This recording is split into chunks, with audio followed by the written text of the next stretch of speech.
I check my profile because I'm pretty sure we're live, but I never believe these things.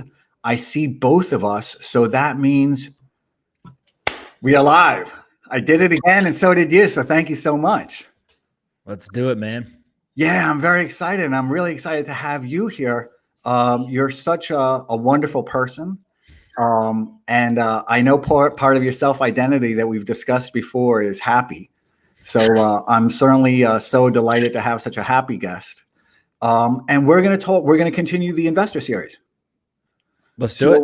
Yeah. So in the first investor series, we discussed the changes that are occurring in the world, right? And it's occurring with a lot of volatility. And part of that I think of as the bifurcation of the world. And that's part of my investment thesis is the world has never been cleaved in the way that it's being cleaved right now. So America retains its dominance. However, the other countries have lost some of their position, and that is being sucked up very efficiently by China. So we're not seeing as much of a gain from them as we're seeing weakness from the other countries. And that also means that those countries are now in a position that they have to choose allies.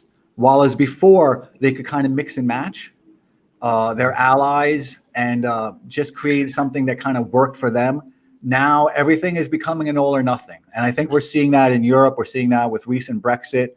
We're seeing that throughout the ASEAN countries. So it gives America new opportunities to come into new markets. It gives, in fact, China the same as well. And they've certainly done a lot with their Belt and Road, both the naval and the land part of it.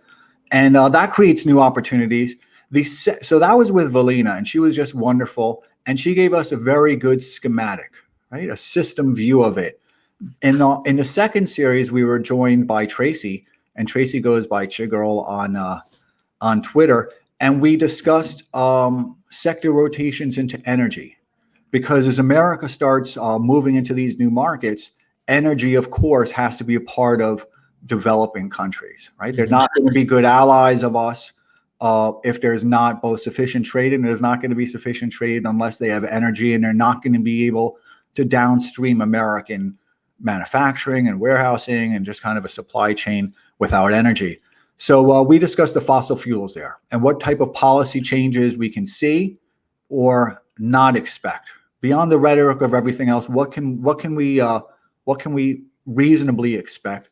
And then the third one continued that within sector rotation into energy, which was nuclear, and that was with Mark Schneider.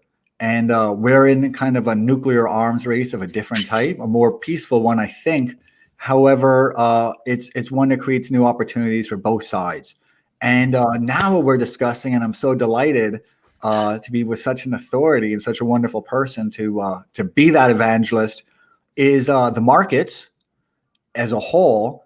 And then we're going to kind of go into Bitcoin, the conceptual framework of Bitcoin, and that's with a capital B. So I do want to share in advance of that. I do not hold any positions currently in Bitcoin. I had until several years ago. So I'm not in any way trying to represent or influence my own positions in any way. It's something that comes up when we discuss investments with people. It's now a financial instrument of some type or another, and that's what we're going to discuss. And then next week we'll be discussing perhaps what might be Bitcoin's complement or alternative, and that's going to be with Luke Roman, and that's going to be about gold. And then from there, we'll kind of collapse back into the United States and talk about our own markets. And I'm extremely bullish on the U.S. market. I think everybody knows that. And I've tried to convey that as best as I could with people. Part of my investment thesis is that the world is being defragmented. And we were just discussing this right before. The world is being defragmented and it's being cartelized.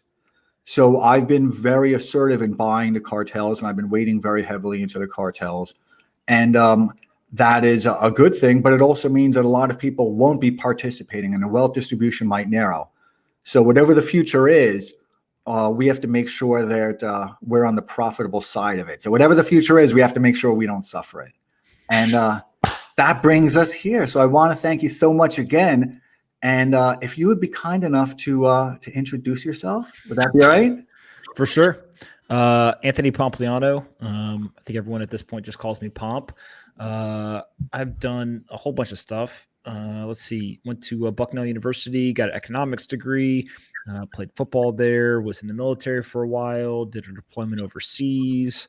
When I got out, I was a sergeant in the infantry, built and sold 2 small software companies, then ran some product and growth teams at both Facebook and Snapchat, and then started investing full time in 2016. About I don't know, now we're over 100 early stage investments, kind of all over different industries. Most recently, a big focus on Bitcoin and crypto companies, but before that, kind of completely industry agnostic. So far, so good. I don't know. I'm just trying to learn and be happy. That's basically it.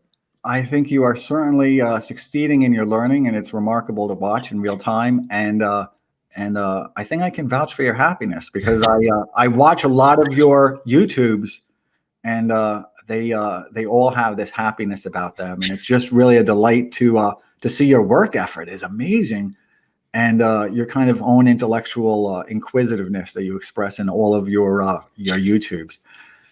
I'm trying to keep up with you. You're live streaming on Twitter. I got to catch up with that. Yeah, and it's really good. And we were discussing that a little bit before. I'm a fan of Twitter. I think it really works, and I think it's a place where so many people can connect. And I think this live format also gives us kind of some regained intimacy. You and I had the pleasure of having, perhaps it was a coffee or a lunch, might have been a lunch, and might have been a coffee actually. And we spent a good deal of time just kind of talking.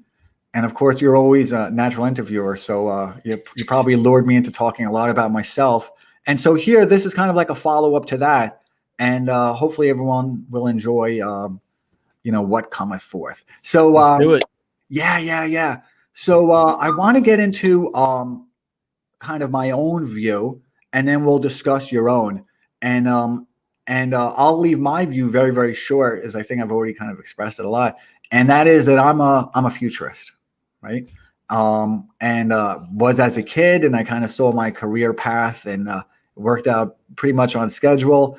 But I've always been a futurist, and I went to Wall Street very, very early, and I have applied myself to the financial instruments that have been available to me, which have been extraordinary. And now we're moving into new things. So I'm also with the audience, also looking at, is now a time to be a participant, and also trying to get a conceptual framework for what is Bitcoin. So could you help better inform that and give me a sense of what is Bitcoin with a capital B? Yeah, well, I think the best way to kind of think through this is just you got to understand 2 key pieces, right? One is how the financial system works, and then 2, what is money?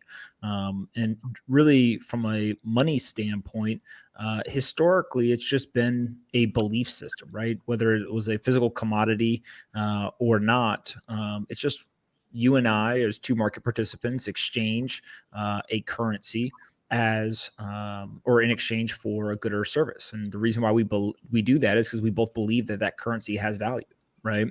And so that's been everything from gold to seashells to pieces of paper, all kinds of different things.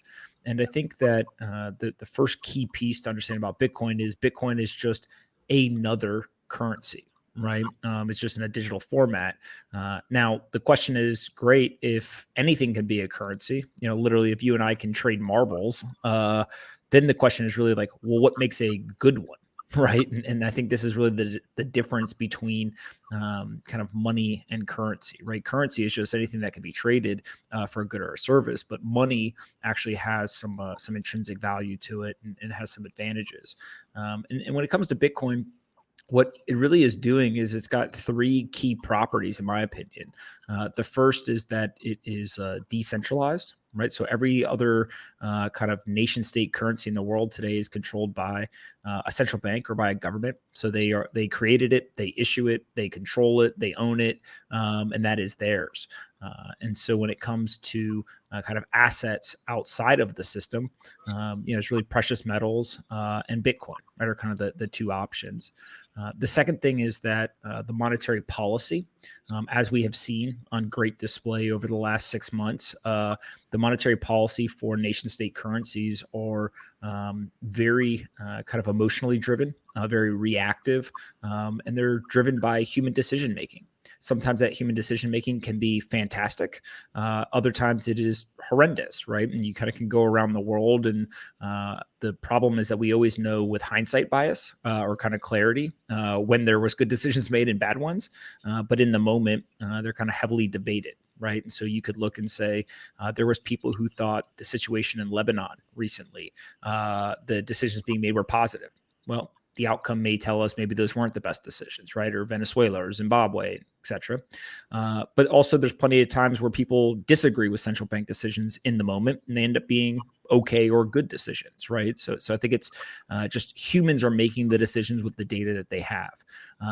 With Bitcoin, it is a programmable and kind of a preset monetary policy. So literally it's software code, it's pre-written. It will not change unless 51% or more of people agree to change it. And so the beauty of that is that you don't kind of speculate on what's the next interest rate decision, or is there more QE coming or not. You pretty much know this is what the monetary policy is for the foreseeable future, and you can go in and actually read the code to understand that. So that's kind of step two. And then the third thing is what I call the structure. So every fiat currency in the world is inflationary, meaning that there is a incentive for those who control it to print more of it, right? And basically what they're doing is they're trying to create economic growth. You can create economic growth through two ways. You can either take money via taxes from the population, and then you have income and you can spend it to try to create growth, or you could basically take money or value from those holding the currency by taking their purchasing power. Right. So you create more money and kind of lower the purchasing power of everyone, but you then have the ability to create economic growth. And so that's kind of the inflationary system. In this deflationary system, it's the exact opposite. So what you actually end up doing is, rather than constantly taking value or purchasing power, you're adding it. And that's because there's a fixed supply. There's these like disinflationary monetary supply schedules, all these details we can get into.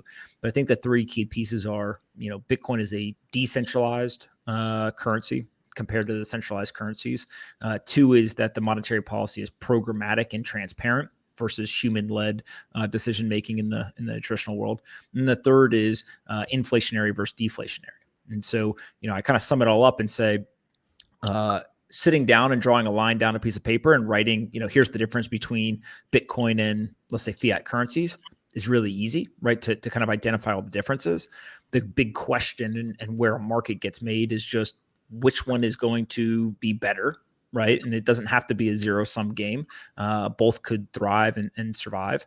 But I think people basically are speculating on what the future looks like, right? So to your point about kind of, futurist, understanding kind of what the odds are and the probabilities is where the markets are getting made. And so, people are choosing what they think that world looks like. And the nice thing is that your opinion, my opinion, and most other people's opinion doesn't matter, because the market's ultimately going to decide who the winner is, right?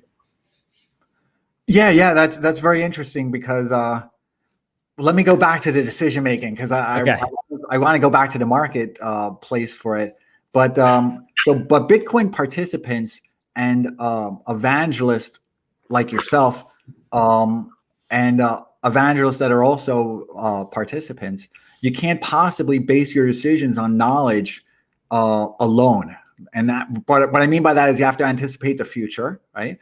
And the future is contingent upon those decisions that you were discussing that people have not yet made. So you don't know what those decisions are going to be. And the consequences of those decisions can't really be accurately anticipated. So that's every asset, though, right? It is. So it's an abstract argument, and is can we have perfect knowledge? And it seems that everybody within it has imperfect knowledge. And your point is well made. And so I'm asking, does the market ever converge around the view of Bitcoin as a durable currency? And do we move on past that laboratory? That's and the record of it so far is convenience, right? There's a speculation quality to it. And its pricing history is still very, very brief. And there's a novelty feature of it, beyond some other implications that it has, where it has been used for money laundering, and there's a portability to it and a condensation of its value. But there. So do we move beyond the convenience and speculation and novelty of it? And does the market converge around that view? Yeah. So one of the interesting pieces, and I think this is actually why most Bitcoiners or people who are interested and intrigued by this end up spending so much time on it, is because in many assets, the evaluation that you would make, so take a stock, for example, what you're essentially trying to figure out is, the value that I'm purchasing this asset at today. Is that going to be, in some way an arbitrage opportunity on the future value based on, I don't want to say consensus driven metrics, but for the most part, people, they look at cash flow, they look at PE ratios, they look at, market dynamics, addressable markets, all that kind of stuff. With Bitcoin, what you end up having to do is you have to make a little bit more of a 3D analysis, which one is great from an intellectual stimulation standpoint, but two, obviously decreases the probability that you are going to be accurate in very specific predictions, right? And what I mean by that is take just what is success when it comes to Bitcoin, right? Some people would say it not disappearing would be success, right? Just the fact that an asset got created out of nowhere and it ended up not dying ever would be success. Okay, that's one argument. Another argument could be kind of the store of value. So this is a digital, equivalent or a colleague, if you will, of like a gold, right? So gold's an analog store of value. Bitcoin becomes a digital one, and that's success. That's kind of the milestone that's important. There's other people that would argue, no, it needs to become a medium of exchange, right? So people need to use this as a true currency and be able to do kind of all the things that you can do with dollars or maybe even credit that you can in the traditional system today, right? And then there's even other people who go a step further and say, no, being a currency alone, just as a currency is not good enough. The success, kind of finish line, if you will, is it has to become the global reserve currency, right? And then we can declare success. Now, everyone's probably got a hint of truth in their argument, right? Because in order for the global reserve currency people to be correct, well, it's got to survive. It's got to be a store of value. It's got to serve as a currency. And then it gets to be the global reserve currency, right? So kind of the farther up you go in the success ladder, if you will, you have to accomplish those other steps. The question becomes, does it need to be one thing to everybody, or are there assets that essentially serve different functions for different people, right? So gold is a good example where at a point in time, right, maybe not necessarily today, but as a point in time, it served both as a store of value and as a medium of exchange, right? There was people, that's how you bought things, was you used gold. Now, the use case of gold as a medium of exchange has drastically reduced because there's better technologies, new things that have come up, obviously the breaking of the gold standard, all that kind of stuff. And so I think that Bitcoin is like the classic technology asset in the sense of, I think a lot of finance minded folks, they like to look at something as a snapshot today, right? I'm buying the asset today. What am I buying? What price am I paying? What is the future value of this going to be? And is it going to go up or down? And if you're in it for pure financial benefit, then that's probably a pretty fair way to look at any asset. Like you almost don't care what the asset is. When it comes, though, to more of a technologist view, you almost understand that the asset is going to evolve over time, right? So there's this trajectory of it can be very speculative and it can be used by the fringes of society, right? Pretty much every technology starts there. So, beepers and cell phones are used by drug dealers first because they're a way for them to skirt the law, right? And doctors. And doctor, yeah, of course, right? But like just the fringes of society are always near the front of technology adoption because they're constantly playing a cat and mouse game with law enforcement. And so Bitcoin was no different, right? Obviously, it was used for nefarious things. But as you start to go through that maturation process, now you've got everyone from, the OCC saying, hey, banks can hold it. You've got Fidelity setting up businesses. You've got, the Paul Tudor Jones, kind of all that stuff. But also what I find interesting, and I don't yet have a framework to think through this, is in some weird way, the percentage of nefarious use cases for Bitcoin or as like a percent of transaction volumes continues to trend downwards. And it's probably not because there's less criminals in the world. It's probably just because there's more and more non-nefarious transactions happening. Right. Well, So the kind of, yeah. There's also so more you're just, of the note. Oh, I'm sorry. There was a little bit of a lag. There's also more observation ongoing of the nodes. It's just more people sitting on that. And I don't want to, again, bring in too much complexity to it. May I ask that when you compared it to kind of the equities, and I'm going to leave the science out of it, and I think I'm fascinated by the science, but I'm even more fascinated by money, right? Because my bank accepts that. they do. Yeah, and I'm always looking at sector rotations, and again, going back into my investment thesis, things are clearly changing, and I appreciate the stasis, I suppose it is, kind of element of Bitcoin, and again, that's with a capital B, so that's that whole kind of conceptual framework of it, rather than just that one precise thing, right? And I would say that Bitcoin has really been an excellent laboratory, but now it does compete with equities. And those equities is what I, kind of do all day. And those equities have data. It's well recorded. It's certainly well preserved, and it's widely accessible. So it also has that kind of understandable analysis. While as right now within Bitcoin and the cryptos, there's really an asymmetry of information, and that makes it hard for a new entrant to decide when to buy or if they should buy, right? Because it's kind of like entering a movie, a science fiction movie, in the middle.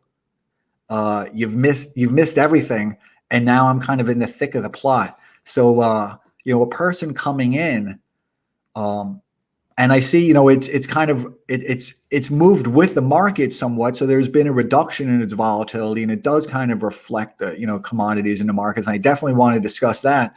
But a person coming in today or at any other day has little insight as to whether their point of entry is someplace within a positive self-reinforcing loop.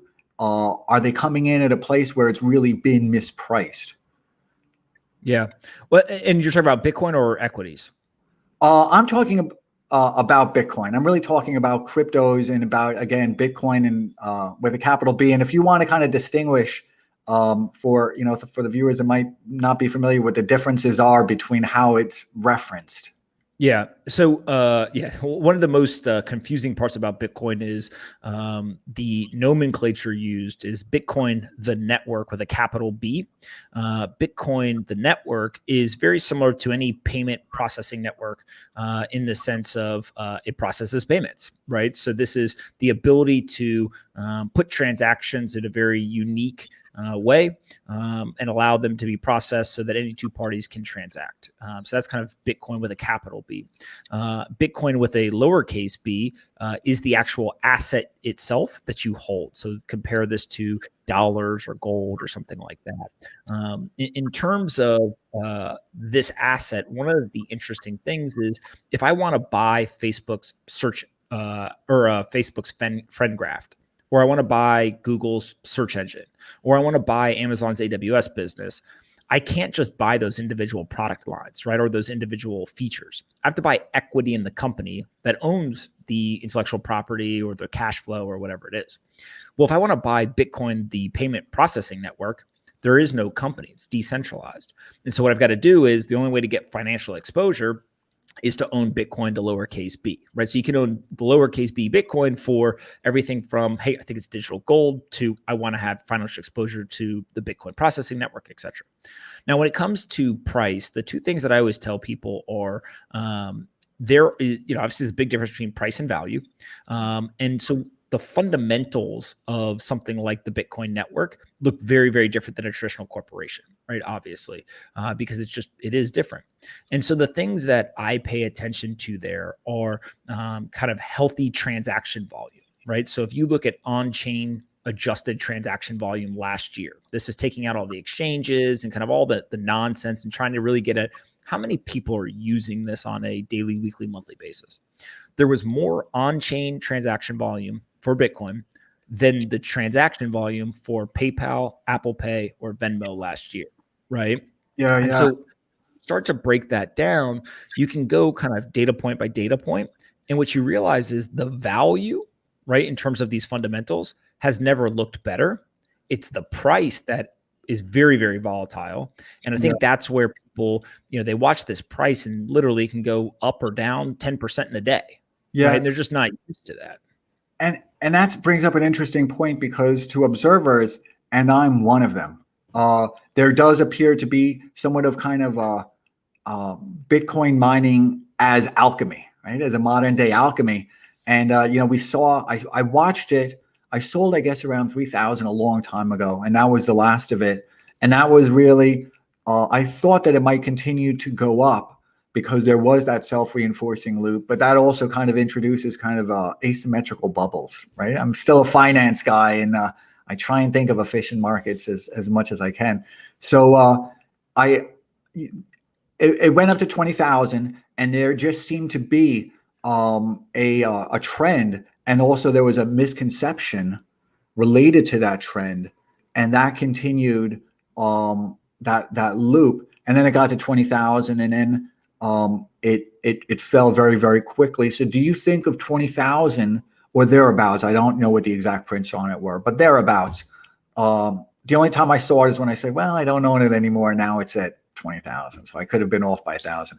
But do you feel that 20,000 was, the twilight, that was the climax of it?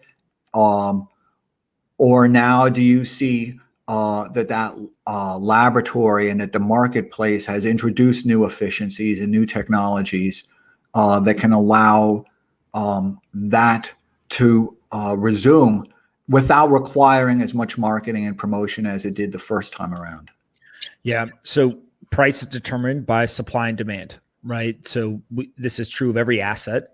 The one thing that is unique about Bitcoin is the supply is programmatic. Right. So whereas a stock, we've seen in recent days, Tesla does a stock split, which people will argue does or doesn't have any change to the volume. Right. But obviously the demand changes based on certain things that change with supply that are unexpected, a year ago. With Bitcoin, we know exactly what's going to happen from a supply standpoint. So for those that are unfamiliar, basically in the beginning, in 2009, 50 Bitcoin were distributed every 10 minutes. That went on for 4 years. It then got cut in half to 25, went on for 4 years, then got cut in half again to 12 and a half, 4 years. And then just recently in May of this year, it got cut from 12 and a half to 6.25. So about 900 Bitcoin a day are created, or exactly 900.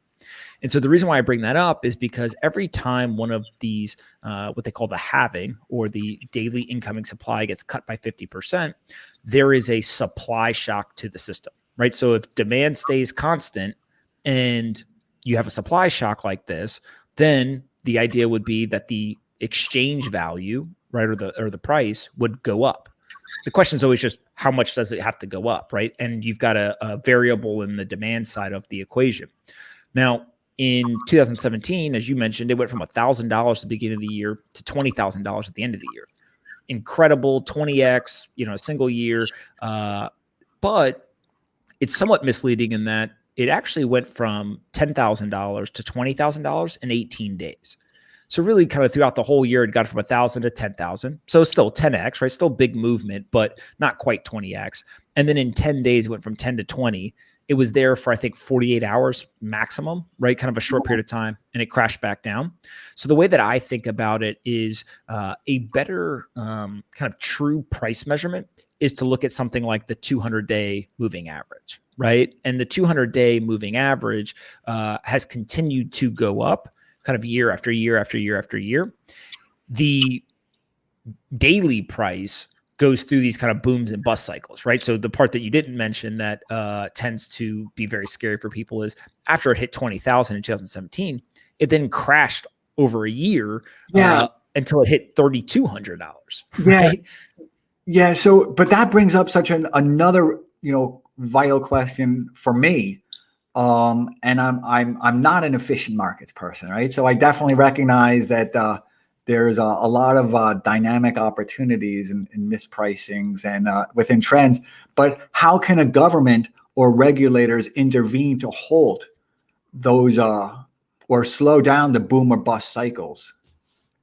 Well, I think part of it is, I forget the exact days, but I think it was like the day that Bitcoin hit 20,000, the next day shorting was introduced into the market in terms of kind of futures and derivatives type stuff. I think it was CBOE, if I remember correctly, or may have been CME. And so when that occurred, prior to that occurring, it was a long only market. So of course you get all kinds of crazy price speculation because you basically don't have the opposite force available, right? So now that got introduced. But the second thing is that Bitcoin also is a 24/7, 365 day market. So unlike the stock market, which is open for 5 days a week, certain hours of operations, and they kind of pack all of the demand into those time periods and really concentrate volumes, here it trades at all hours of the day, every single day of the year. And so what you end up getting is you get something that looks a lot more like a free market, right? In terms of there's no limit up or limit down triggers. There's no halting of the price. There's no hours of operations, all that kind of stuff. Where I think that they're going to kind of have to migrate to is actually the regulators aren't going to be able to control price. What they're going to have to understand is like, as of today, unless something changes, but given the ingredients we have today, it is one of the last standing, quote unquote, free markets. Now, people will claim it's manipulated, all that stuff, but just from a structural standpoint, it has a lot of advantages when you look at it through the free market perspective than kind of other assets. Well, what happens when those regulators, and they have to come in at a certain point, but what happens when they have the same fallibility as the market participants? I mean, behind the invisible hand of the markets that you described, there is the very visible hand also of politics. So, we're certainly in the midst of a trend right now where we've seen it gone up. We've seen it go up, and it's been certainly an adequate substitute for a lot of people for buying into particular stocks, Facebook or whatever it is. And those trends do tend to validate themselves, and that can kind of defeat a rational market, which makes a lot of sense. But there's always a point when you don't want to be a trend follower. So that also presents a problem of at what price. And I'm certainly not trying to be persuasive of anybody buying in because I don't know what I'm doing. But there's a certain point when you just don't want to be a trend follower, and that it has moved up. So again, what happens when the regulators have the same fallibility as the market participants, and what happens next with it? My question, I suppose, is really, can Bitcoin suffer its own kind of epidemiological, whatever that word is that I hear so much, epidemiological, whatever. What happens? Can Bitcoin suffer its own epidemiological consequences? Yeah, so I think if you start to really think about kind of the psychology of markets, and again, this is all like I'm almost thinking out loud to some degree because I don't think that anyone actually has answers here. This is more just kind of data points. Price is a incredible incentive. right? For good and for bad. And so price leads to greed. Price leads to attention, right? It's kind of like if you've ever had a treat and your dog is sitting there and you want the dog's eyes to go somewhere. What do? You move the treat, right? And the dog's head moves, almost identical to wherever the treat goes. I think price is similar in that when price goes down a lot, people kind of walk away, right? When price goes up really fast for an asset, everyone starts paying attention and kind of piling in, right? It's just that is the psychology of markets. And so that's also what happens with a positive, feedback, which is again kind of that convergence that we've seen between the trend and it is self-reinforcing, right? But it can't go on forever because eventually those participants within the market who've been buying it, and many of them were just buying it for speculation and hoping to sell it at this and sell it at that without really much kind of rational reason to it. But eventually those participants, and perhaps it was at 20,000 at its twilight or at its climax, but they seem to have moved so much ahead of themselves that they really weren't kind of objectively into reality, and then we saw it crash down. Here's the framework that I use to think about this. Again, may not be accurate, but at least it's how I kind of rationalize it in my head, which is take a mobile app, right? If I had a mobile app company, we've got a product, and I wanted to get new users, what I would do is I would run a marketing campaign and I would get a bunch of people to come in and try out the app, right? Let's say it was a paid app that had kind of a free trial type period, right? So a Netflix or something like that. A bunch of new users come in and they try the free trial. And it makes my numbers look amazing because all these people just signed up, right? Well, when the free trial ends, let's say 50% of them leave and they don't convert, but 50% do, right? So then now that number crashes, but there's a net gain of, let's call 50 users, right? So I brought in 100 through the marketing campaign, 50 stayed and 50 left. Well, when I go to run another marketing campaign, all of a sudden now I sign up 200 people. 50% leave and 50% stay. So now I have 100. So I take the first one, net gain of 50, second one, net gain of 100. Now I've got a net gain of 150 over the first two marketing campaigns. That's pretty much what's happened with Bitcoin, which is there's these kind of market cycles of the boom part where a bunch of people come in, they're speculating on price, they're piling in, it's all the psychology stuff. And at some point that gets exhausted, right? There's just not enough people to keep coming in the market to keep kind of driving it forward, to your point. When it crashes, though, some portion of people leave, right? And usually a good portion of people leave, but there's still a net gain from the last market cycle. And so kind of you get this like higher lows phenomenon. Now, that is a healthy sign in terms of the higher lows, where I think that there's a lot of cognitive dissonance for investors is, that all sounds great, but it still went from 1,000 to 20,000 back down to 3,200 in a 24-month period. So that type of volatility is really scary to people. And then when you kind of put on top of that the idea that in 2017, when it went from 1,000 to 20,000, if you took the 9 best days of upwards price movement out of the market, Bitcoin was actually flat to down that year. Yeah, interesting. So you start getting in this world of like, this isn't so much a stock-like asset. This is very much a technology type asset. And so you can imagine, pick your favorite technology company. If you had a daily ticker price on that asset from the day it was started to where it is today, Facebook, Amazon, Uber, just go down the line. Every single one of them, they would be so volatile, right? I mean, imagine Amazon stock, in 1995 before it was actually public. Jeff gets a phone call from somebody, stock price goes up, right? Now, all of a sudden, a contractor pulls out. Okay, now price crashes. Like it's just entrepreneurship, right? It's just company building. And so I think that's kind of what we're seeing happen with Bitcoin. It's just, there's been a ticker price every single day since the start. And so it's just hyper volatile. And if people don't have the stomach for it, they should avoid it, right? Yeah. So I want to kind of connect, and then I want to take a lot of questions, right? And thank you, everybody. But I just want to make a quick connection, and then we're going to do a bullet, and then we're going to do I keep on thinking it was a bullet round. I don't know. I take a speed round, like a game show. But so in the currency markets, where it's been kind of compared to, or there is some perhaps redder, or people perhaps thinking, ahead to what happens next. And I would agree with it somewhat that I do think we're going to see a Fed coin I think a Fed coin dollars in, Fed coin out is certainly possible. I think that allows kind of alternate, the secondary and tertiary coins to compete for fiscal policy. So I can see that happening, but I'm not sure if that's still money yet, or if that's what I think of as, and I know we have described it as such, so I certainly don't want to be offensive with it, but it's poor people's money, while as rich people would have gold buried in their backyard, and gold's got no memory and cash has no memory. Bitcoin does. But in the currency markets, the upside and downside are symmetrical, right? They move in multi-year waves. You can't have a lot of volatility within them. So at some point, doesn't one defeat the other? And I know that's a hard question. It's a long question. At the same time, we've got so many people here, so I'm so excited about their questions also.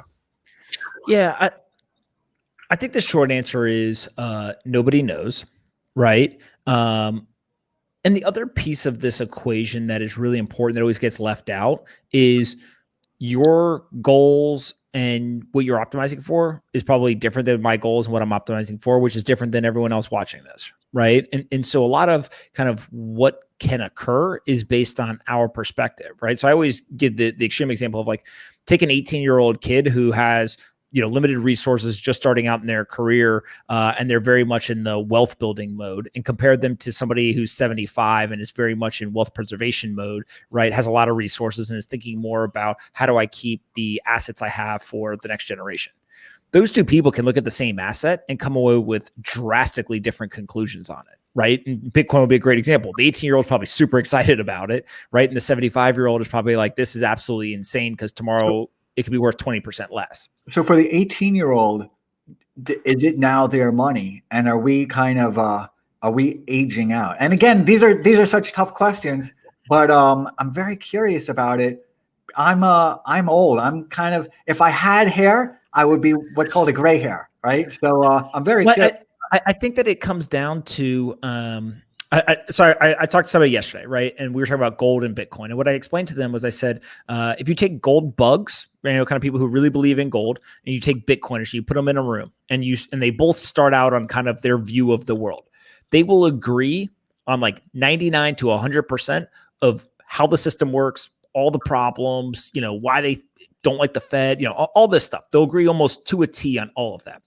They will also agree that the solution resides with sound money principles, right? So this idea of less inflation and quantitative easing based world, but a sound money based system. Where they will disagree is the gold bugs will say, oh, I believe that the application of sound money principles in an analog form, which is gold, is the solution. And the Bitcoiners will say, I believe that an application of sound money principles in a digital form is the solution, which is Bitcoin. They're probably both right. They're both sound money principles, right? It's just varying degrees of quote unquote success, right? Yeah. And so naturally you get a group of people under the age of, I don't know, draw the line at 40 years old. Those people just tend to be more digitally native, right? Than the people who are over the age of 40. But they're both still optimizing for the same kind of structure of the asset or the same properties. It's just how they want to express that in their portfolio. One's digital and one's not. Gotcha. Thank you. And I'm so appreciative that you can take complex questions and reduce them to such kind of useful and answerable simplicity, because I can kind of get lost in the intricacies of such things. So I want to have a chance to say hello to people here. And so Guy Mish, thank you so much for joining us here. And Mr. Alex Ander, thank you again so much for being here. And Mustango, thank you so much. You're so thoughtful for being here. So I see some really good questions. And now we're going to, and Anand, again, thank you so much for being here. And Janan has such a good question, and it kind of moves us along. So because it's been 43 minutes now, and we're aiming for an hour, hopefully we won't go too much over, but these are going to be kind of speed rounds. You feel good about that? Let's do it. Let's do it. It's exciting, right? We've seen, and Janan Glasgow asked, we've seen states regulate access to wallets. Thoughts? I think that what states can do is they can attack all different stages of the tech stack, right? So they can go after centralized servers, they can go after wallet providers, they can go after exchanges, they can even go after ownership, right? So, I mean, there's still nation states that could just ban ownership of a specific asset. US did it with gold back in the day. And so I think that what we are going to ultimately end up with is states are going to compete for citizens. And so some states are going to be super friendly to this stuff. Some are not. I personally believe, my personal view, history will be kind to those who embrace this rather than those who fight it. But again, that's my view, and we'll see. Specifically around wallets, I think we're at a point now where people are realizing it's going to be really hard to regulate both digital and hardware wallets. So you kind of have an analog version that will be very, very difficult for them to regulate. But I never wish for them to want any more regulations. So we'll leave it at that. Yeah, but regulation kind of resolves kind of the human uncertainty. So there is some good features to it, I hope. And this is more just a commentary. So Tim, thank you so much for being here. Adam is one of the first few who urge us to buy at the March lows, and that's true. I wish Boeing was up a little bit more though, but I'm so happy to see Facebook and Tesla and just kind of the cartels. These are the companies, and we were discussing this a little bit before. And I'm going to call you Pomp too. We were discussing this a little bit before that, the cartels have won. It's some part of that is perhaps the COVID environment. It's what I call the fastest roll-up of power in history. So I do want to buy the roller uppers, right? So Nabil, thank you so much for being here, and hello from Dubai. So thank you so much for being here. And I'm going to skip through because we have so many good questions. And this goes, and again, it's from Tim, so thank you very much. Tim asked, does Bitcoin really need to be regulated like national currency to really become mainstream? Yeah, I think that short answer, no, right? And what I mean by that is the difference between a currency and money is money tends to be outside the system, right? So gold is money, whereas currencies tend to be created, issued, and governed by nation states. Now, that is a somewhat blurry line when it comes to regulation. Obviously, there's regulation on the gold market. There was confiscation and kind of outlawing of ownership of gold in the past. What I do think is happening, though, and one of the key inflection points will be when nation states begin to accept Bitcoin as a currency for various activities. So paying taxes would be a big one. But if you look at, again, kind of on the fringes, those that adopt things first, like Venezuela, for example, is now accepting Bitcoin for various government services, right? And so that doesn't necessarily... They have to. They really have to. I mean, it's such a collapsed economy, and so much of the elites have used it's crypto, it's digital to, or let me, discern it, it's crypto to launder money. And it was a real problem.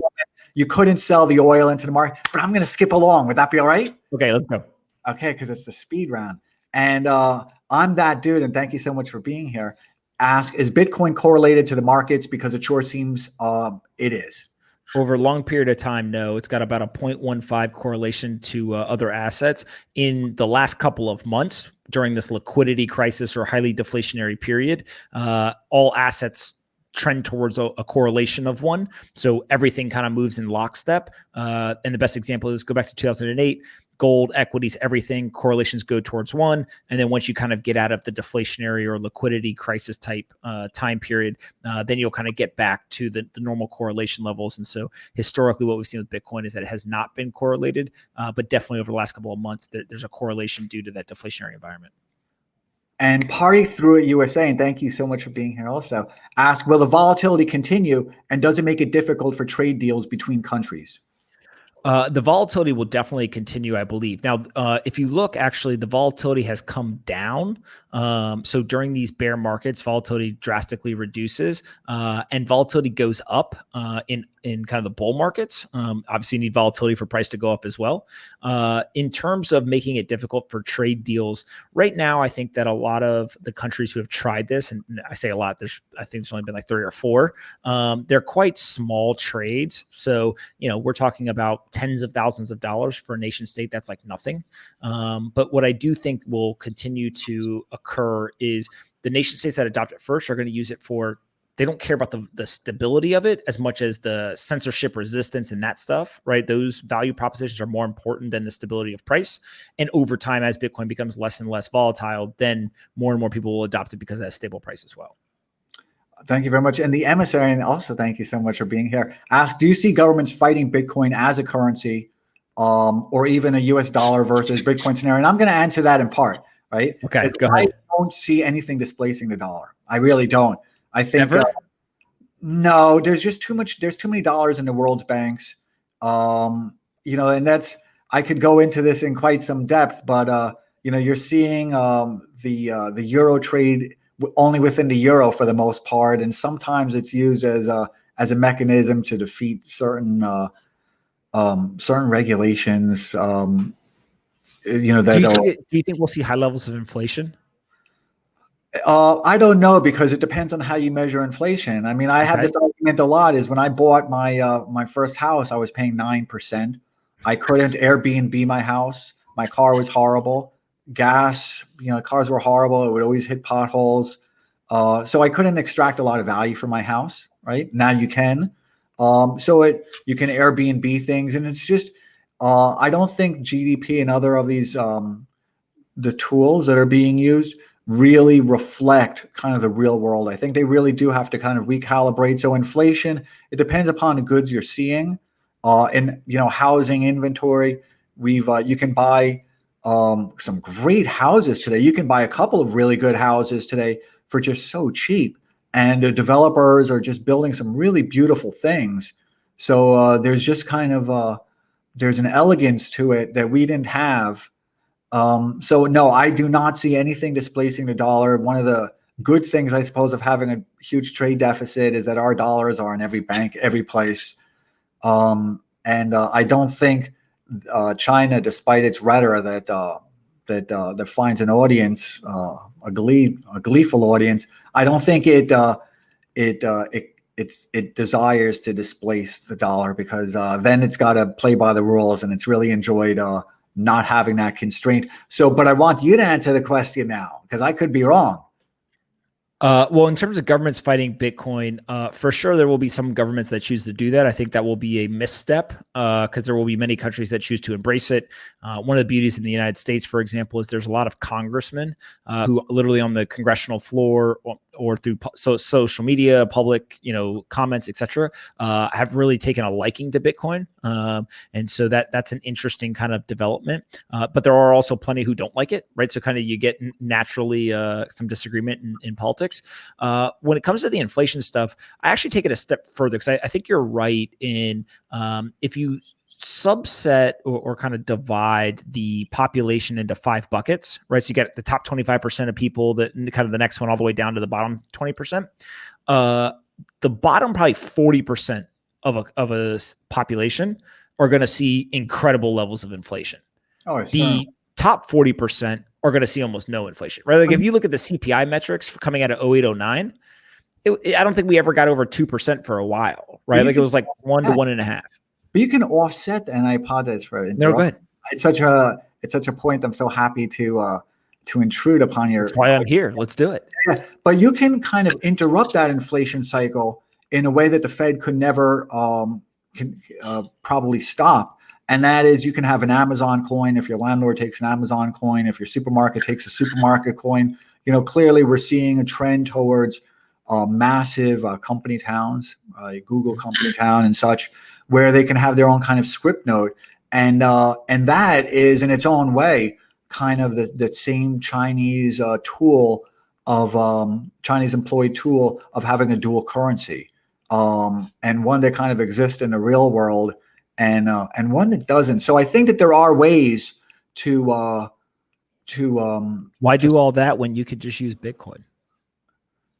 Okay. Well, you make an interesting point. So I see Valina is here, and I only see a question mark. So that's such an open question. So I don't know how to answer that. But to say you're right. Okay, good question. That's the best question. It is. And Valina, if you could expand on that, it'd be so appreciative. and Valina participated in the first investor round, investor series, and she's really just, I'm such a fan of hers. And somebody asked up here, and let me actually go backwards a little bit, because I was talking about the bifurcation of the world. I have to find it, but they were asking if it would be kind of a replica of USSR, kind of back in their heyday. And I'm really not qualified to answer that question. Valina really is. This is what she does, and she's just such a kind of a plumber of the system. It's really remarkable. So Gary is here, and thank you so much for being here, Gary. And they ask, Gary, that is Gary Faulkner, how would you assess the viability of the Bitcoin ATMs as a long-term delivery channel? Yeah, I tend to think it's geography specific. So I do not see those being a very viable solution in the United States. There's some portion of the population, sure, that might use it, but I just don't see it being like a nationally scalable strategy to build a really, really big business. But if you go to South America, if you go to countries in Africa, maybe places even in the southeast of Asia, in those places, I actually think that it is very, very viable. And so it has a lot to do with internet infrastructure. It has to do with just consumer trends and behavior, even demographics, hardware ownership, right? Do they own smartphones? Do they not? What are those smartphones operating systems? All that kind of stuff. So that's kind of how I'd break that down. Okay, we're in a speed round now. Let's do it. Yeah. Okay, so Carlos, and thank you so much for being here. They ask, how will quantum computing affect security and bit mining operations? I do not think quantum computing is as big of a threat as some people like to make it to be. Two reasons. One, if I had a quantum computer, I would get no financial benefit from hacking the Bitcoin system, because the second that the system was hacked, which it would be transparently known, the value of Bitcoin would drastically tank, right? So if I acquired a bunch of Bitcoins, let's say I went and I took all the Bitcoins that hadn't been mined yet, so about 2.5 million Bitcoins.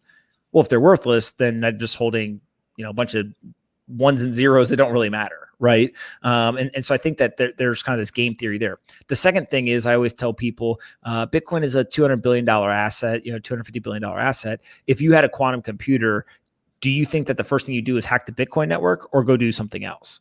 Right. And there's probably way worse things that you could go do, or way more profitable things that you could go do. And so I think that the quantum computing, one, we're far away from it, but also two, is just not nearly a threat as people want to make it out to be. Yeah, thank you very much. And Valina asks another question. That's her. Is that awesome? And for those who can't see it, Valina just tweeted or added to Periscope. She said another Q, and that's about it. So, Valina, thank you. Good question. Please expand on that. It would be awesome. I'm so eager to hear your questions. So, Prath Godball and Godball, and thank you so much for being here. Ask, isn't the irreversibility of transactions a downside? Can't reverse fraud or forced transfer? Yeah. So part of this is that's actually the advantage here, right? Is if you kind of, again, put a line down a piece of paper with all of the times where irreversibility is a positive versus a negative, the positives drastically outweigh the negatives. So, I think it's Scott Adams always says, of course there are edge cases or, kind of outlier type situations where somebody could say, yeah, but in this one case, wouldn't it be better to X? But in the majority of cases, irreversibility and kind of this ledger system that Bitcoin has is a net positive versus any sort of negative. And Ram Crypto asked, and thank you also for being here. Irreversible transactions are what allow you to fully be your own bank. No centralized institutions. Exactly. Ryan should be doing this. He nailed it. Okay, yeah, that's awesome. And uninformed opinion. Again, returning back to quantum computing, which I'm also involved in within my investments in India. Quantum, although it's different, it's quantum teleportation, it's communications, really exciting stuff. So quantum would be a risk to current signature scheme, but there is quantum proofs, and that will require a hard fork. So without getting lost in the intricacies of that thing, of that question, could you just give a really quick response to that? There would have to be a material change to Bitcoin in order for it to be susceptible to quantum computing. Wow, that was quicker than I expected. Okay, and Rameni, thank you so much for being here. Says being your own bank is like being your own baker. Banker, maybe. Banker. Oh yeah. They said baker, and I just kind of Yeah. I'm assuming that he means banker. But yeah, it basically is just this idea that and again, this all goes. Every single thing we're talking about today goes back to financial education and the lack of financial education in the United States. But people don't understand how the banking system works, how money works, how the economy works, how the financial system works, and you take a lot of risk when you deposit your dollars at a bank. And so I think that there's a very big advantage here to Bitcoin and the sovereignty it provides. And thank you. And so, Prath Godboth, again, thank you, as I just thank you before for being here.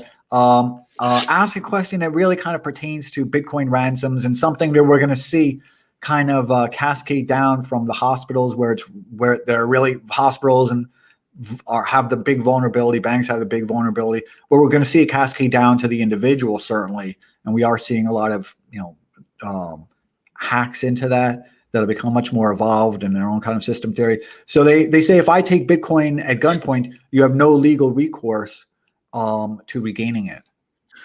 Well, two pieces here. So one is legally you were robbed. So obviously you can go to court, and if you catch the person, then they go to jail or whatever, right? So that there's a legal recourse. But in terms of being able to recoup the actual Bitcoin, the same thing is true of US dollar cash, right? If I'm on the street, somebody puts a gun to my head, takes my $20 and runs away with it, I have no recourse unless I go track them down and get it back. The one difference is there's a law enforcement official that I know.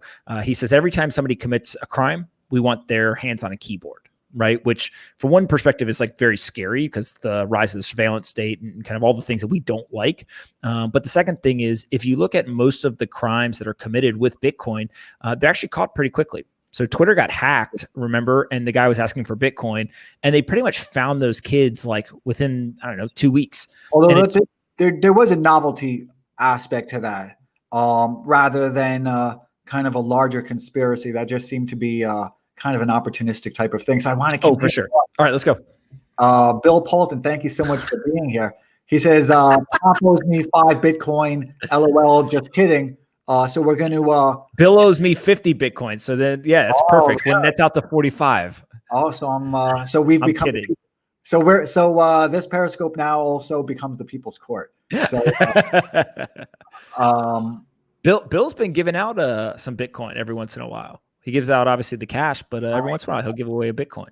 I know his own approach to philanthropy is different than my own family foundation and what we do, where we're very focused on New York, and we're very focused on social services and affordable housing and vet services and workforce development. So Antonio, and thank you so much for being here. And we were just speaking yesterday. How can one have a stable currency that in itself is a derivative traded asset? I don't think I understand this. Because you can trade the dollar, right? And any traded asset is just, it's a US dollar over something, right? When you're trading the dollar, same with Bitcoin. It's Bitcoin over the dollar. So I think it's the exact same. It's like saying $1 equals $1, 1 Bitcoin equals 1 Bitcoin, right? Okay, and thank you very much. And the Mullen Moore, and I'm probably mispronouncing that. It sounds like it has a bit of an inflection. I'm missing it and incapable of expressing. Says, how will miners be compensated in perpetuity with an exponentially decreasing block reward? And if you could keep that kind of again to the big picture. Yeah. So I talked earlier about kind of the amount of Bitcoin that's created every 10 minutes. That is a financial incentive for people to run the Bitcoin software. And it's basically they get a pro rata share is a very generalized way of describing it. And so at some point, all 21 million Bitcoin will have been given out. Right, is kind of again overgeneralized description, and so what they'll then get is they'll get a share of the transaction volume, right, in terms of the transaction fees. So every miner will just get their share of that.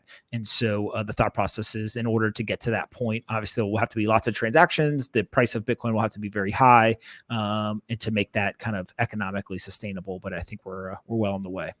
Here's a very interesting question, and again, it's from the emissary. And again, thank you for being here. And we're gonna have to keep it short because we're just running out of time, and there's a lot of questions. And people gave me questions yesterday that I was persistent in asking them for, and they were very thoughtful and obliging. So Emissary asks, what are the best equities to take advantage of a bull Bitcoin scenario? Obviously not financial advice, but No, definitely. There is no financial advice within this. We're looking at everything is directional, no precision. yeah, absolutely. Yeah. So GBTC is a ticker that gives you direct exposure. There is a premium. So you've got to go kind of figure out if that's the best thing for you. And then there's other people who are basically buying kind of publicly traded companies that have some sort of exposure. So like Square would be an example. People say, hey, one of their best performing products is this Bitcoin thing. I can kind of get indirect exposure. There's a company called MicroStrategy that took a good portion of their cash balance sheet and converted it to Bitcoin. So in some weird way, that's become like a way to get indirect exposures by holding that company's stock. But really GBTC, I think, is the number one kind of most direct exposure to a Bitcoin today. Okay. And I'm going to answer this question probably, which is Ois Geld asks, how do you see a Biden win play out in the markets, short-term and longer term? So let me answer that, right? Let's do it. Because that we do fear the speculative nature in that case of Bitcoin, right? And that's with a capital B in terms of its position one way or the other, right? We look at policy, and so please address the policy side of it. I don't really think too much about a Biden win or a Trump win. I look at the different policies because these things are very complex, and because it's financial, I don't try and reduce complexity to a dichotomy or turn it into a meme. I really don't pay attention to that stuff. One of the reasons we focused on energy for that reason is because, energy has to at some point be figured out and moved and built up capacity. And both Chigaro made that point and so did Mark Schneider. So how do you see a Biden win play out in the markets? I'm bullish no matter what, right? If there's been trillions of dollars printed, then my position is I sit in the bleachers, and if we know they're self-dealing and they're paying themselves, and I'll sit in the bleachers and place my bets on the outcome. So if that's adequate, or is there something that you would like to contribute to that? Because it is kind of a tricky question, because I try not to focus on the politics of things, but rather kind of the instances. I'm one of these people who is of the belief that most, if not all, politicians are the exact same in the sense of they have to make very grandiose promises, whatever, whichever side of the aisle they come from. But things just aren't that black and white. And so when they get into office, they tend to get stuck in kind of the bureaucracies. And so it's very hard to get things done. And so therefore, just naturally, they don't get, many of the things done that they either wanted to or said they were going to do. And then the second thing is that markets specifically tend to react to what they think somebody's going to do before they actually do it. So right now, if you kind of put the two candidates next to each other, I think the markets heavily favor one over the other in terms of their perception. But that doesn't necessarily mean that's how it plays out. As an investor, you've got to almost understand the psychology of the market, right? In terms of it's not what the candidate does, it's what do people think the candidate's going to do. So I tend to think that like that maybe isn't the way it should be, but that's just the world we live in. And so that's kind of how I look at it. Yeah, I personally, and without kind of elaborating too much on it, I just look at which spigot's going to be open, which spigot is going to be open, right? And United Healthcare, boomed when the markets were not we were getting a lot of outsized returns from that. So Guy Mish, and thank you so much for being here. Asks, and I'm gonna kind of remove any appearance of antagonism from it, because you are kind of that evangelist, right? Which is so much appreciated, and such a thoughtful one as well. Is how can Bitcoin become a reserve currency if governments ban it? How can it maintain that status? So my thought process here is there will definitely be some countries that try to do that. But at the superpower level, it's kind of like you're damned if you do and you're damned if you don't. So it's the ultimate innovator's dilemma, right? Which is the more attention that, let's say, the United States gives Bitcoin from a regulatory environment standpoint, the more legitimacy it gives it. Right. And if they actually go ahead and they do ban ownership in the US, I actually think that Russia, China, other superpowers that want to get off a US dollar system would at least think about, maybe they don't do it, but they would definitely heavily consider adopting it, because then they get off the system. There's a whole bunch of nuance. We don't have time to go into it in there, but I do think that there's this like global game game theory playing out, and what it ultimately puts every single person in the seat of I should not ban it because that is the least destructive thing I can do. Right. Yeah, and it's interesting. Let me go back to that question so people can see that it's interesting, because there is kind of an evolutionary systems theory to it, which you clearly really do enjoy that part of it, and kind of applying that science of it, because that really does exist, and it's a wonder to behold. Because I'm an old guy, like I said, I would have gray hair if I could, right? Or maybe I'll get a transplant that is gray hair. So, and we've got a lot more questions. So now I'm going to say, well, we're going to go about 7 more minutes. So all right, let's do it. So Tim Chessman says, buying and selling because of politics, typically a very bad move. I'm going to respond to that. Very, very true. Very true. Look at the policy and then buy the winners. Look for the outsized. And it reminds me of one of the worst indicators of all, which we all laugh about on Wall Street, or in my old Wall Street days, which was insider buying. Insider buys and sells are good headlines, but they're absolutely meaningless. In fact, they're notoriously wrong, which is the most wondrous thing, because they make headlines and you're like, are you kidding? So I'm going to get to some more lightning. Cynthia, thank you so much for being here as I prepare those lightning questions. Cynthia says, my business, cash is king. Cash has no memory. It does give itself a huge advantage. So Live Monitor asks, and they were thoughtful enough to ask yesterday in anticipation of this.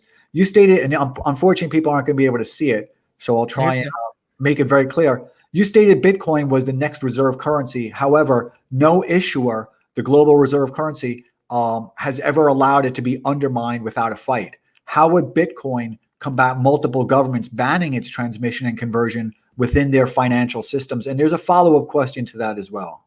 All right. This is my favorite part about Bitcoin to talk about, which is every single transition of a global reserve currency has been the result of direct, violent combat. 2 countries have gone at it. One country ends up being the winner. That country then implements their currency as the global reserve currency. This happened time and again throughout history. That is in the analog world, where the most powerful country is the one that has the most powerful offensive military. Right? I can come to your country. I can conquer you. If I kill all of your people, then I am, the best. In the cyber world, that's not necessarily true. In fact, actually, the best defense means you're the most powerful in the cyber world. And so today, the Bitcoin network is the strongest computing network in the world. It withstands the most amount of cyber activity in terms of it's never been hacked, none of that stuff. And so there is a world where in this digital first or cyber first world, Bitcoin ends up kind of ascending to that global reserve status, never firing a bomb, a bullet, etc. Not because that is not the way that currencies transition. Just in a cyber world, it has the strongest defense. So no matter how much countries attack it, it can withstand those attacks. That's theoretical, but that's the framework. It's a very interesting response, because their counter adversary really is something to behold, isn't it? So and the speed of their counter is also also amazing, and could certainly challenge any nation. So there's a follow-up question that they have, and that is Bitcoin would have to multiply its market cap by 10,000 to cover all the dollar liabilities when including derivatives. Who would decide the policies, and how would Bitcoin prevent hyperinflation from occurring? And they include within that if it was to be the reserve currency. So yes, rather than do the dollar liabilities, what I would say is it's about a 40x, give or take, from Bitcoin's current market cap to gold's market cap. It's about a 400x to the global money supply, right?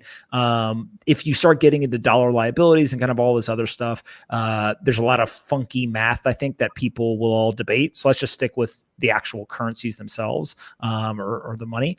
And so I believe that Bitcoin's going to surpass gold's market cap by the end of this decade. So by 2030, I think that'll happen, kind of 40x in price from here, from market cap basis. And then in terms of the global money supply from a size standpoint, one of the big questions is how much of a zero-sum game is this, right? So do you have to have other currencies fail for Bitcoin to thrive? Or can you actually have coexistence, right? Can it grow in size, become the largest, and other things don't necessarily suffer as much? One of the most interesting arguments that I've heard, so this is not something I came up with, but I just really like it, is every single currency that is inflationary, you're financially incentivized to get out of the currency. So to consume or to invest to protect your wealth, right? Because the inflation eats away at the cash.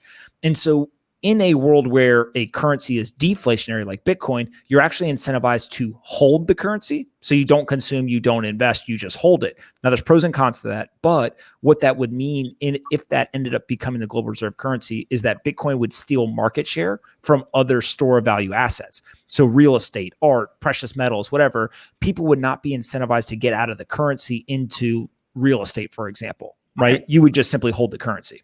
I'm going to move on, and it's a follow-up question, so thank you very Let's do much. it. Interesting question and really interesting reply.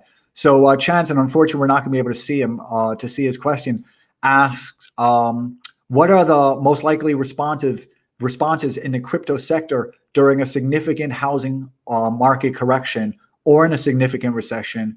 And what are the leading indicators that Bitcoin would respond to?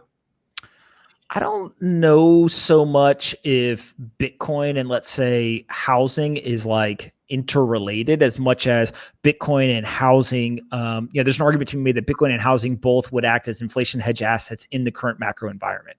So they're not necessarily responding because of each other. They're more both moving in the same direction or have high correlation because of the macro environment, all the quantitative easing, et cetera. So I tend to look at right now in the environment we're in, whether inflation actually occurs or not. People fear inflation. They run for inflation hedge assets. You're going to see real estate, precious metals, and things like Bitcoin do well, just out of the fear. The question is always like, how long does that last? So if you go back, from 2008, when gold goes down 30%, government steps in, prints a bunch of money. Everyone fears inflation. They run to gold. Gold goes up 200%, hits an all-time high.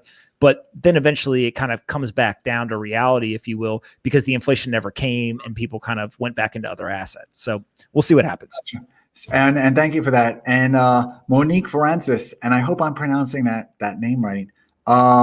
So my apologies if I'm not. Question is, again, people won't be able to see this, so if you could take note of it. Question for Friday. Many folks like to think of Bitcoin as a form of digital gold.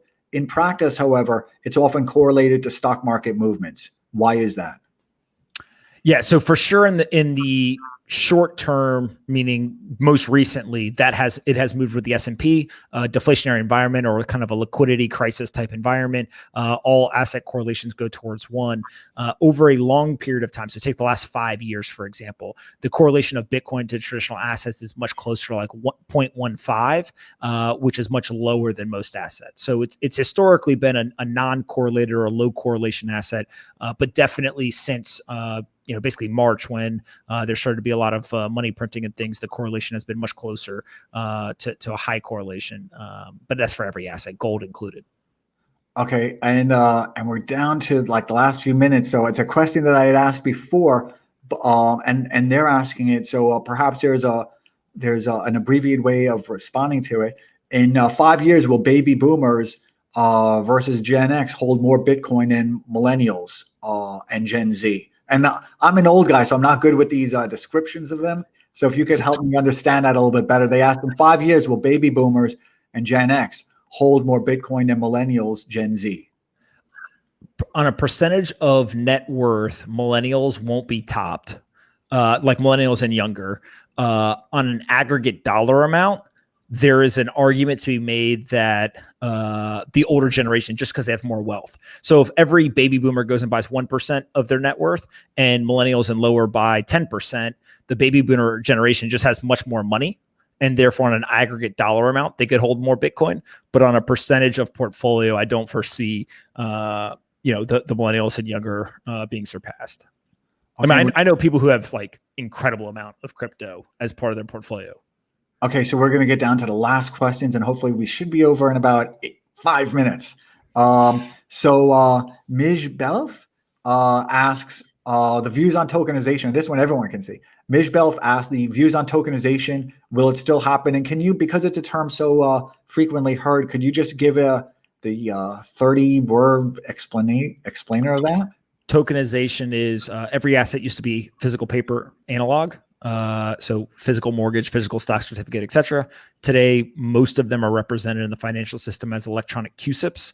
So it's a random string of letters and numbers that represent the physical asset. The idea of tokenization is just they all will take that paper and become tokens that are traded around the world, can be held, etc. I absolutely believe that every stock, bond, currency, commodity will be tokenized in the future. It's going to take longer than I think I initially thought, but we see a lot of really, really interesting kind of headway being made there. The question is, rather than it be on the equity side, actually where we're seeing a lot of it happen is on the debt side. And so kind of what are the other asset classes that it will kind of take hold in? What's the timeline? That's all up for debate. It's been 1 hour and 19 minutes. So you broke all the records and you were just awesome. And I so much appreciate the time you've given us and you've given everybody. You've just been wonderfully informative, really wonderfully informative. And I definitely recognize the laboratory days of Bitcoin, again, with a capital B. So it's that whole kind of conceptual framework have seemed to have endured and perhaps even passed all the tests. So we'll see. Well, it does seem to, right? I mean, it had a trend which was a bit self-fulfilling, and that can be a very dangerous thing. And it corrected from there, and it invited regulation and invited a lot more cautiousness. And I think it now is also kind of converted, at least philosophically, right? A lot of finance historians who have been very critical of it and who never expected it to even make it to $10 and $50 and thought of it more as kind of a trivial buy a coffee with it novelty. And that includes even when Fred Wilson came out with famous venture capitalist came out with his recommendation, everyone should get it and even buy a coffee with it. And that might have given it the authority and the kind of permission that people wanted. And that was like 10 years ago. Wasn't that like 10 years ago? Fred Wilson came out with his buy a coffee with it. Yeah, it may have been a little bit like eight or nine, but yeah, sometime. I mean, Bitcoin's only 11 years old, right? So it was at some point in the last 11 years. Yeah. I got into it, and I'm going to close up, and then I'm going to give you an opportunity to close up.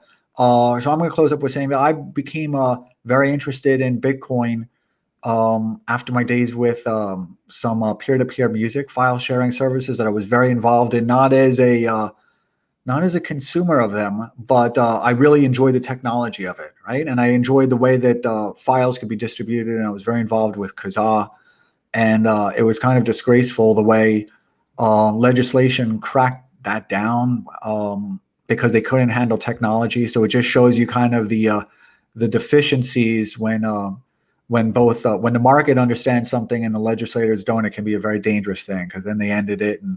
And so I was very interested in after peer-to-peer became torrent and then became BitTorrent, and then you had the innovations that now led to the current environment we're in, and it's been exciting to see. So my days of it were really tied to when I was an anti-status, and I just wanted to bring, even though I was in the system, I was one of them that saw that it was kind of eroding and wanted to contribute in my own